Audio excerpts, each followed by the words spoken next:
Hello, good evening, Halftime TV viewers and subscribers. Welcome to another episode. And today we'll be talking a little bit about football. And I know it's been a jam-packed weekend, and all the football fans they're ecstatic because of what happened both in the English Premier League, which I'm sure most of you, my subscribers, are fixated on, especially this season where we have three teams vying for the title. Also, the Reggae Boys were in action, and I.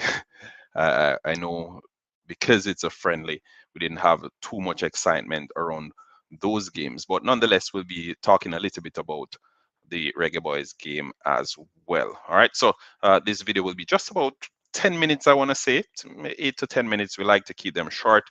We like to keep it entertaining, and we like to keep it informative. If you're new to the channel, please remember smash the like button and subscribe to Halftime TV if you haven't yet done so. Big shout out to the sponsors, Quicklink Shipping. Anything you need shipped into the island, Quicklink Shipping has you covered. So you can check them out to see something you like on Amazon or eBay or whatever the site is. A lot of folks today are shopping on Shein and all those fancy websites or what have you. Check them out. Quicklink Shipping, the best prices anywhere. They get them to your doorsteps. They also do shipping of barrels. I know Jamaicans like to ship barrels as well. So you can check out Quicklink Shipping on Facebook and on Instagram at Quicklink Shipping. All right, so let's get to it. So where do we start? I think we should speak a little bit first about the English Premier League, Leon Bailey. I think it's a given. No, when we talk about Leon Bailey, it's almost always positive. I know his form for Aston Villa and for the Reggae Boys has been chalk to cheese, really, and it's been stark contrast because of how exceptional he's been for his club, or should I say, at the club level.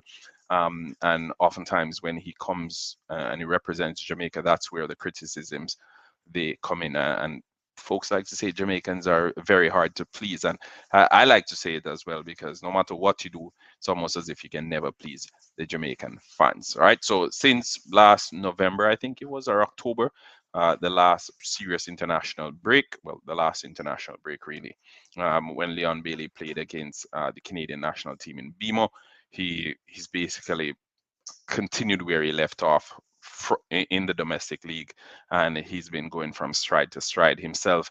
And Ollie Watkins, the dynamic duo, and oftentimes when you mention one, you mention the other. The likes of Musa Diaby, it's almost impossible for him to get into that Aston Villa team. And I know when he came on yesterday, he provided that crucial assist, which resulted in Aston Villa going on to win that game 3 goals to 2 against Luton Town.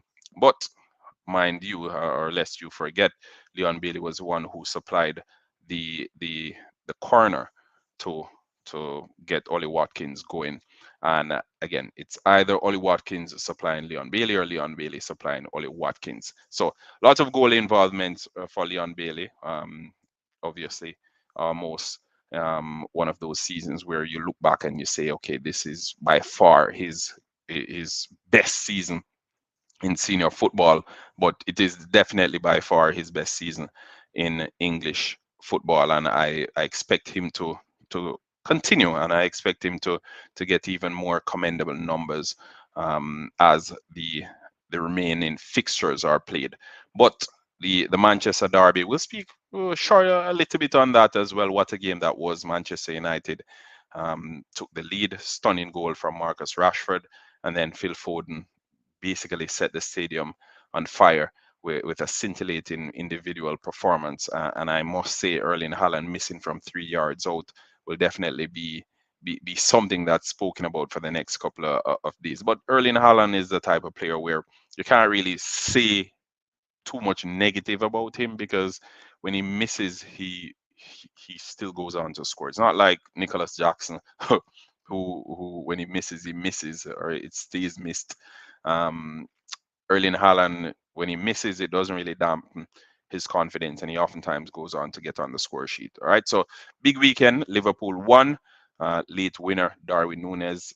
Big win for Liverpool, and Manchester City, as we saw earlier on today against Manchester United, they won as well. 3 goals to 1. Goals coming from Phil Foden and Erling Haaland for Manchester City, and Marcus Rashford on the Manchester United side. All right, so that's it for English Premier League. I won't speak too much about it because again, we are only really interested in Leon Bailey and his performances as a Reggae Boy.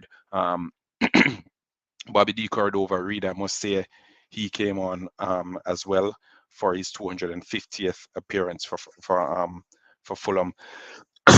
Sorry, his 250th appearance for Fulham this weekend. So that's a big deal for Bobby Reid, another Jamaican. So now we're going to speak about the Reggae Boys who are in action against Trinidad and Tobago. And I know Trinidad is, we like to say, the second best team in the Caribbean. They might say something different, but being the only two teams who English speaking teams in the Caribbean who have gone on to play in the World Cup, it's always a battle between Jamaica and Trinidad, even if it's a friendly, it's always a battle. And I think this game was no different. What I must say though is that for those who were given the opportunity to showcase what they had in store, uh, some may say it's an opportunity missed. Some may say there were good displays there, and I'm curious to hear what you, the viewers and subscribers, have to say. I want you to share who were your top players from this international camp or group of friendlies. We had two friendlies played against Trinidad and Tobago. One was played on Friday, the other one was played earlier on today. The one on Friday, 1-0, Kahim Dixon, Arnett Garns, Clarendon College former player. We had a 0-0 draw today. All right. But regardless of the scoreline, I must say there were some positives to take away from that. And I won't take this opportunity to be the one to say, okay, this happened and that happened. I'll leave it over to you, the viewers and subscribers. So pick out your favorite players from this international camp. Who are the players that you saw that should be given an opportunity to represent Jamaica later on this month when we play against the United States in the CONCACAF Nations League? Oh, I'm curious to hear. It's a semifinal of the Nations League. We'll be playing against the United States in Texas. I expect a lot of Jamaican support as it was for the game in Toronto. We'll also be playing the Copa America, which will be played later on in the summer. So it's a big couple of months for Jamaican football, and the local Premier League has been producing some top talented players, and we want to see these players given an opportunity to represent the senior national team. And I think one of the criticisms that we've gotten from previous, well, that's been placed on previous coaches, is that enough opportunities haven't been granted to local players. And now we've seen Heimer Hallgrims come in and he's giving the local players. I know this is not an official FIFA international window, and as such, he opted to basically pick out the best of the lot that we have available and see what they have to offer and see if any of these individuals are actually capable of breaking into the current national team.